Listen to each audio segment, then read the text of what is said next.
Dajjal itu kalau orang Islam keluar dari syariat. Makanya tugas Dajjal besok pada waktu duhon itu dia itu hanya ngelencengin syariatnya orang-orang Islam, hanya mengajak orang Islam itu menjadi kafir. Hanya itu aja tugasnya. Seneng dia.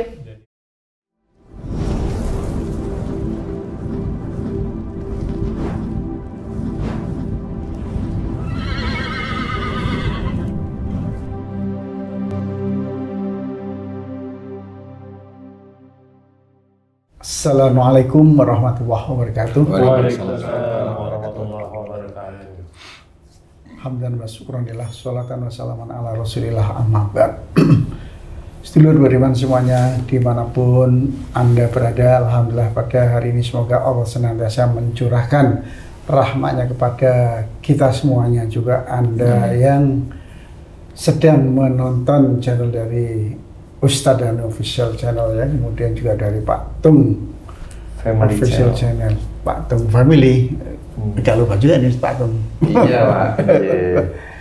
Mudah-mudahan pada hari ini Allah masih menguatkan kesehatan kita, menguatkan mental kita, dan menguatkan akidah kita, Amin. sehingga Amin. kita tetap Amin. setia dalam keimanan kita kepada Allah Subhanahu wa Amin ya rabbal Ta'ala. alamin. Alhamdulillah saya di sini ditemani oleh Ustadz kita, guru kita, ya ini Ustadz Danu. Assalamualaikum. Waalaikumsalam warahmatullahi wabarakatuh. Sehat Ustadz ya? Alhamdulillah. Mudah-mudahan puasa kita tetap jalan dan jos terus ya. Amin, amin ya rabbal alamin. Insya Jika Allah. ada Cak Sobri, alhamdulillah Ustadz ya. Ustadz Cak Sobri sudah jadi Ustadz juga, alhamdulillah. Ustadz kan guru, jadi siapapun adalah guru ya. Minimal guru dari anak-anaknya. Guru dari anak-anaknya, betul. Dari anak-anaknya dan guru saya juga sih. Guru berdagang. Bukan begadang ya. Oh, bukan begadang, nanti coba nama dulu ya. Kemudian di samping saya juga ada orang yang sangat kita kenal, yakni Haji Zaid. Assalamualaikum. Waalaikumsalam warahmatullahi wabarakatuh. Pak Jasa. Alhamdulillah, yang penting sehat dan Amin, puasa amin, tetap amin. lancar ya. Amin. Dan juga yang tidak asing lagi, Pak Tung yang punya channel Tung Family. Ya, Assalamualaikum, Pak Haji. Waalaikumsalam warahmatullahi wabarakatuh. Alhamdulillah. Alhamdulillah, dulur beriman semuanya, pada hari ini kita akan bincang-bincang yang mungkin agak serius, tapi mudah-mudahan tidak serius bahasannya, serius kontennya, tapi mudah-mudahan kita bisa menyederhanakan apa yang akan kita bicarakan ini. Beberapa hari ini kita dikejutkan oleh peristiwa yang sangat menyedihkan. Ada tragedi, yakni seorang ibu di Bekasi yang tega membunuh anaknya yang masih berusia 5 tahun. Dan menurut temuan yang berwenang pada saat ini, karena menderita schizophrenia seorang ibu ini, nah kita akan coba bincangkan kenapa sih seorang ibu bisa mengalami dan mengidap schizophrenia semacam ini, dan kemudian apakah ini karena tekanan ekonomi atau karena hubungan dengan pasangannya ataupun dengan apa. Nah, kita akan tanyakan kepada guru kita. Monggo Ustaz. Iya.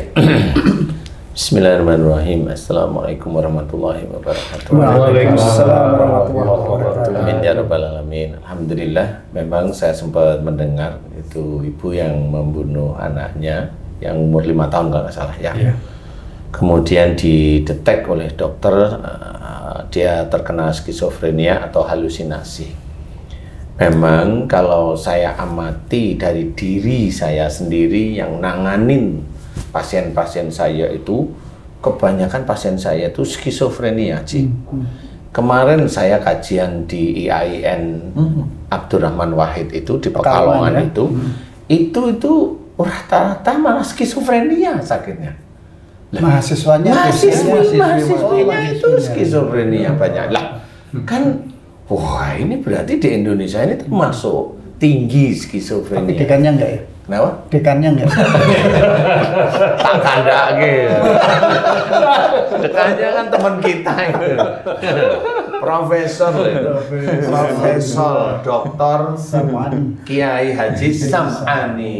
Ya, itu ya. Jadi skizofrenia ini memang ada unsur tekanan berlebih sehingga tidak tidak kuat menahan tekanan, atau suuzon yang berlebih, atau emosional yang berlebih seperti itu. Memang ini tidak ada obatnya di dunia, Ji. Tapi selama saya menangani kasus-kasus skizofrenia, alhamdulillah oleh Allah Ta'ala diberi kesembuhan pasien-pasien saya. Jadi kalau memang saya amati, saya kan nggak dengar langsung dari ibunya, saya dengar dari cerita waktu kapan ya itu saya dengerin liputan itu dia membunuh anaknya dari perjalanan ini kemudian dibunuh. Itu dari perjalanan itu berarti ada yang bisikin di kepalanya itu, bisikin untuk pergi biasanya. Nah, biasanya kasus yang dia pergi dulu baru membunuh ini biasanya kasusnya adalah kejengkelan dia atau kemarahan dia itu dengan suaminya. Biasanya seperti itu. Kejengkelan dia dengan suaminya dan itu sudah bertahun-tahun. Cuma suaminya nggak paham. Atau si istri ini yang membunuh juga nggak ngerti bahwa itu merupakan kesalahan.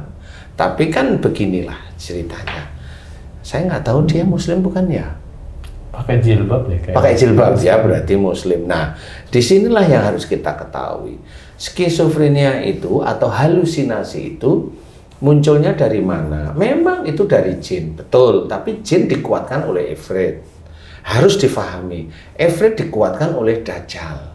Nah, yang menyuruh ibu itu atau siapapun yang skizofrenia, yang menyuruh untuk membunuh anaknya ini ya Dajjal ini.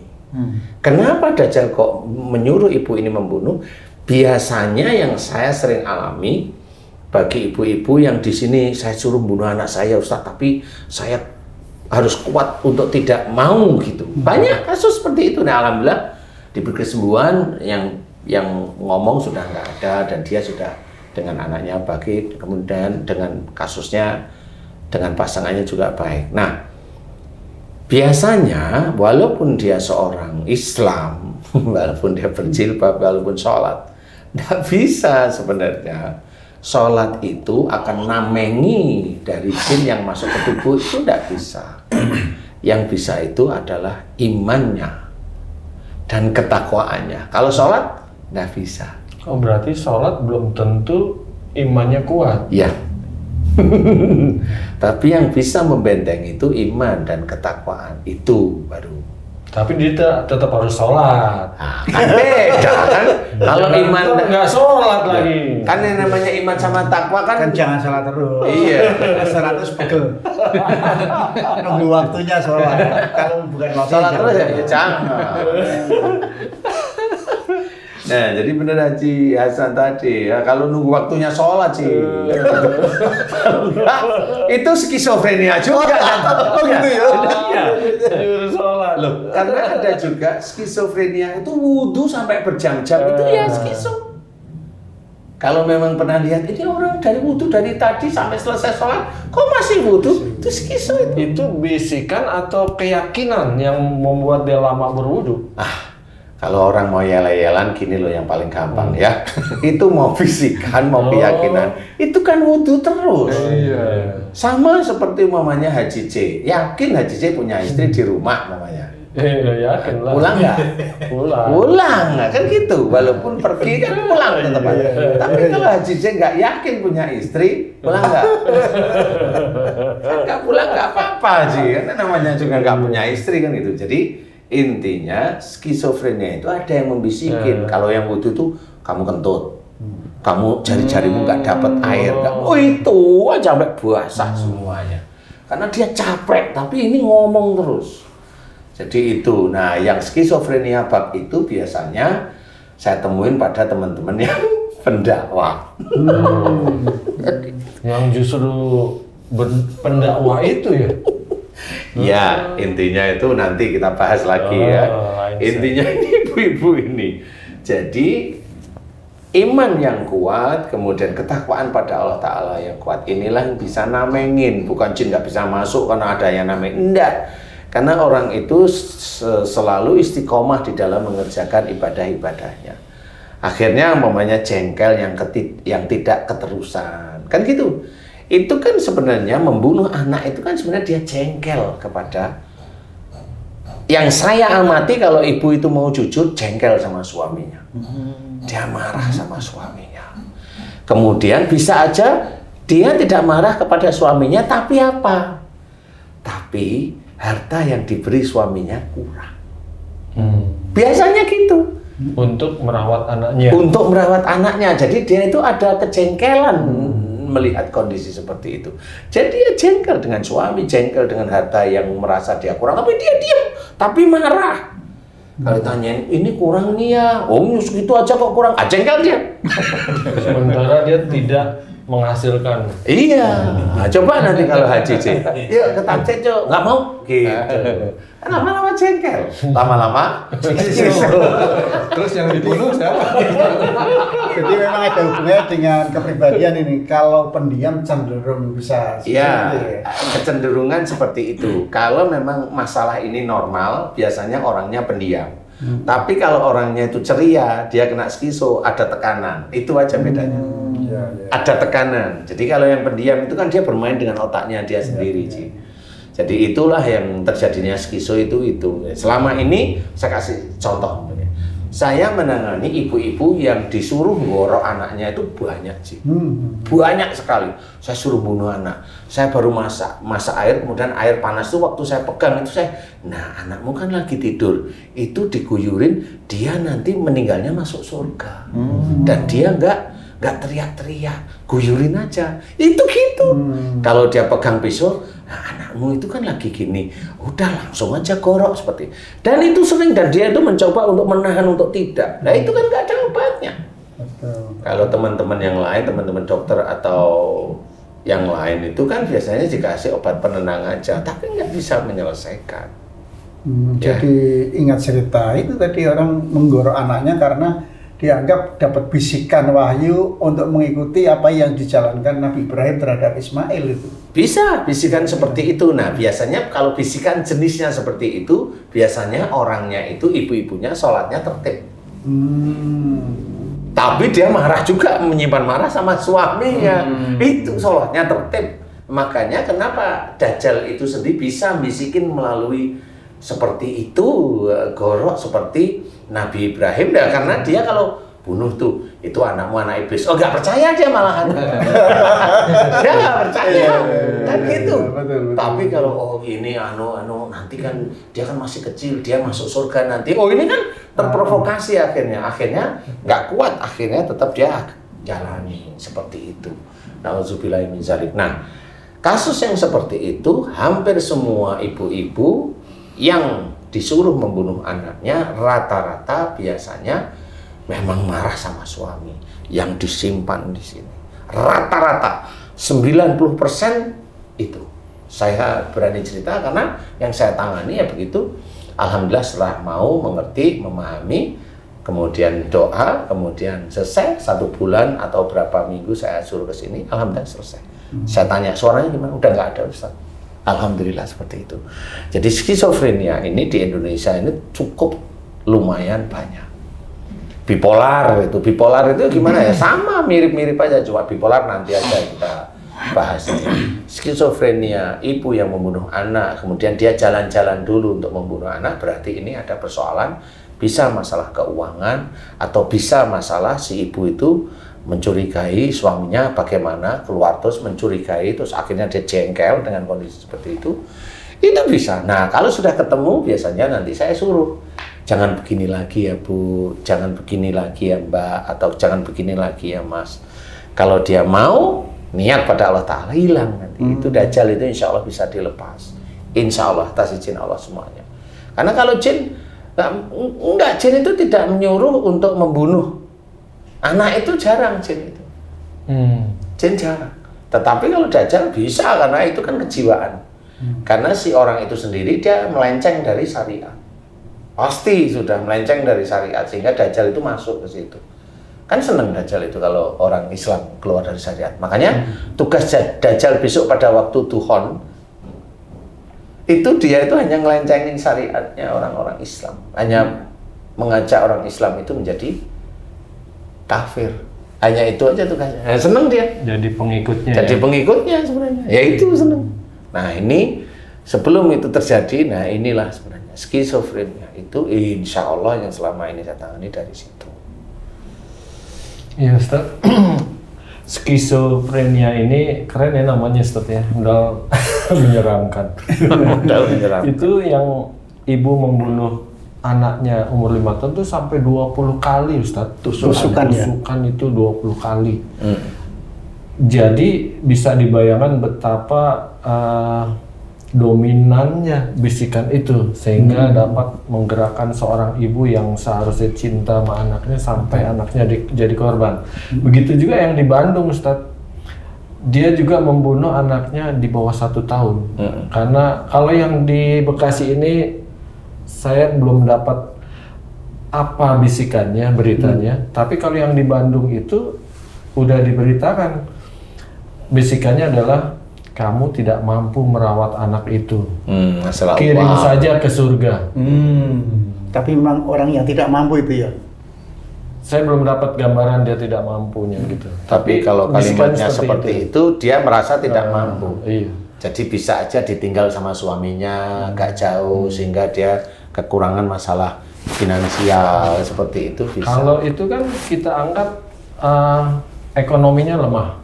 Tapi kalau yang di Bekasi ini dia punya rumah di perumahan elit, entah dia kontrak atau dia punya, itu perumahannya elit. Artinya taraf hidupnya tinggi. Nah, sebenarnya selama ini kita beranggapan skizofrenia ini kebanyakan diderita oleh ekonomi lemah karena tekanan hidup. Tapi sekarang udah terbuka lagi ekonomi menengah ke atas. Kena juga skizo ini. Jadi sebenarnya tingkat ekonomi itu nggak berperan jauh, Ustaz. Enggak. Kalau gagal dia belum menemukan itu kasusnya. Enggak. Jadi memang kalau skizo itu siapapun kalau dia keluar dari syariat cara berpikirnya ya kena. Kena. Usia berapa biasa? Biasanya usianya usia nanggung ya, usia nanggung itu usia di bawah 50 biasanya loh ya, yang di atas 50 jarang. Tenang. Sudah lewat masanya. Jarang ya, jarang. Biasanya di bawah 50 gitu. 45, 50 ke bawah lah itu biasanya skizo itu seperti itu. Seperti anak kecil SD skizo juga ada. Anak kecil SMP ya seperti itu. Karena ya orang dibully itu nanti skizo. Nah, itu orang nggak tahu kalau dia itu mengidap skizo, nggak tahu. Seperti itu. Nggak usah yang dibully orang lain loh. Kadang-kadang orang tua itu bully anaknya.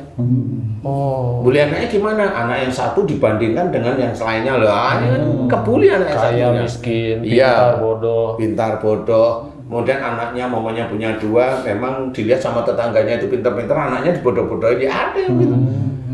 Nah, yang kasus seperti itu tidak cuma skizo, tetapi sudah kesurupan, Ji. Jadi sudah kesurupan. Nah, kalau kesurupan ini sudah mulai ada tambahan, berarti emosinya termasuk tinggi. Emosinya tinggi karena kesurupannya bunuh, berarti dia emosi. Jadi ada faktor itu. Makanya oleh Rasulullah itu diceritakan ojo nesu mengko mlebu surga. Artinya artinya itu. Iya. Iya betul. Jadi artinya itu malah dibalik ya.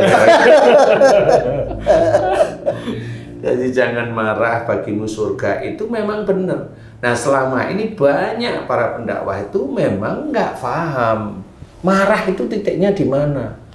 Ada malah ustadz yang bilang, wong sakit kok dari marah. Lah dia itu nggak pernah meneliti. Jadi kelihatan di situ itu lucu.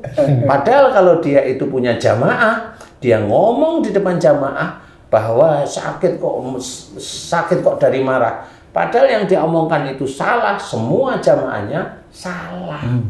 Dan itu akan menjadi dosa jariyah, walaupun dia ustadz. Nah inilah yang harus diketahui. Karena apa? Pada saat seorang yang saya tangani, ini bukan ibu ya, saya tangani dia menggorok ini, saya tanyain, marah sama suami, iya betul. Kenapa? Masalah ini ustadz, iya. Pengen sembuh nggak? Pengen. Maafkan suami. Cukup gitu saya. Mau ngerti? Ngerti maksudnya maafkan suami. Ngerti Ustaz? Nggak usah. Doain aja suami jadi soleh. Cukup. Ya, doakan suami agar soleh. Udah selesai itu, dia paham, selesai. Balik lagi kemari, suara sudah tidak ada. Ada ibu-ibu yang suruh bunuh diri, suruh naik mobil, suruh nabrak, naik sepeda motor, suruh jegur, suruh nyemplung jurang, itu seperti ada yang seperti itu. Nah itu gara-garanya dia tidak tahu apa-apa, dicerai sama suaminya. Lah kan bingung dia. Itu caranya kalau mau skiso sih. Jadi itu beneran ini. Sehingga saya kasih tahu, ya Bu, ya namanya perasaan kan gimana ya. Saya ngerti. Akhirnya Bu udah terima aja karena Allah ya. Ya Ustaz, saya sebenarnya sekarang sudah nerima, tapi kenapa suara ini masih? Lah kan dulu belum pernah mohon ampun. Nah baru dia sekarang mohon ampun ini sekali. Alhamdulillah hilang seperti itu dan nggak pernah lagi muncul. Nah banyak kasus skiso ini, makanya di sini kita ceritakan. Kalau memang ada teman-teman pendakwah yang bisa nangani skiso, tangani. Dari mana? Saya kasih jalan, saya kasih analisanya. Memang ada jin, ada ifrit, ada dajjal. Selesaikan itu. Bagaimana caranya? Ya dikembalikan lagi. Yang namanya orang berbuat dosa itu harus kembali jalan Allah dengan bertobat. Mohon ampun, harus istiqomah seperti itu. Nah, insya Allah kalau itu dikerjakan, insya Allah Allah mudah-mudahan berikan kesembuhannya. Amin ya rabbal alamin. Disitulah sebenarnya kasus dari skiso. Nah, biasanya kalau di negara barat skiso itu memang ya ditahan tapi dalam bentuk perawatan. Oh iya. Seperti itu diobati. Kalau memang mau ya kita ngobrol aja, memang serius skiso. Ayo kita bicarakan. Ini cara-cara Islami. Skiso itu dari mana? Mamanya marah tidak boleh. La taqtab walakal jannah. Kemudian disitulah tidak boleh itu harus memaafkan. Makanya Allah menyuruhnya fa'fu anhu, maafkanlah mereka. Itu sebenarnya kan Islam. Nah, kalau kita sudah terlanjur ya tobatlah. Wasyari'u ila magfiratin min rabbikum. Watubu ilallahi jami'an ayyuhal mu'minun. Banyak sekali ayat-ayat yang kita disuruh bertobat kepada Allah Ta'ala. Makanya saya jawab, saya memberikan gambaran, saya menganalisa ini insya Allah tidak keluar dari syariat, tidak keluar dari Quran, tidak keluar dari hadis yang sahih. Jadi tidak perlu takut dan alhamdulillah banyak yang diberi kesembuhan oleh Allah Ta'ala. Mudah-mudahan ini bisa menjadi manfaat. Amin ya rabbal alamin. Allahu a'lam. Alhamdulillah. Alhamdulillah. Terima kasih Guru Ustaz Danu. Alhamdulillah, Cak Sobri, Pak Zizai, Pak Tung. Terima kasih semuanya. Alhamdulillah. Berdiskusi, musyawarah dan alhamdulillah membincangkan hal yang cukup ya menyedihkan ya. Karena ini sebuah tragedi. Mudah-mudahan kita, keluarga kita terhindar dari tragedi semacam ini ya. Amin. Yang penting kita selalu dekat dengan Allah. Jaga kewajiban-kewajiban kita sebagai hamba Allah dan tentunya kita senantiasa beristighfar terutama setelah tahajud kita. Mudah-mudahan Allah menghindarkan kita dari hal-hal yang berkaitan dengan schizophrenia ini ya. Amin amin. Barangkali itu yang dapat kami sampaikan, insya Allah hikmah yang cukup besar untuk kita semuanya dan jaga selalu kesehatan fisik kita, kesehatan rohani kita sehingga Allah tetap bisa memampukan kita untuk menyelesaikan puasa Ramadan kita pada tahun ini. Alhamdulillah. Amin, amin, ya. Terima kasih atas perhatiannya. Assalamualaikum warahmatullahi wabarakatuh. Waalaikumsalam warahmatullahi wabarakatuh. Alhamdulillah.